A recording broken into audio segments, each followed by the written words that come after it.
যুক্তরাষ্ট্রে প্রবেশের আবেদনের ক্ষেত্রে বাংলাদেশি নাগরিকদের ভিসা বন্ড বা জামানত আরোপের বিষয়টি দুঃখজনক হিসেবে আখ্যা দিয়েছেন পররাষ্ট্র উপদেষ্টা মোহাম্মদ তৌহিদ হোসেন। তবে এটা অস্বাভাবিক নয় বলেও মন্তব্য করেছেন তিনি।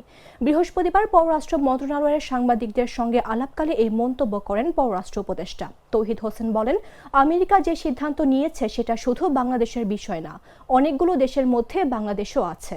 কোন দেশগুলো আছে যাদের ইমিগ্রেশন নিয়ে প্রবলেম আছে?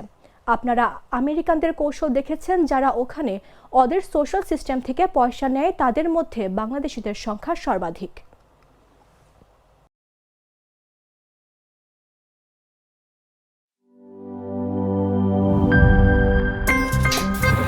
আমার একটা স্মার্ট সিদ্ধান্তে 25% গ্যাসের খরচ কমেছে। ভাবছেন কিভাবে?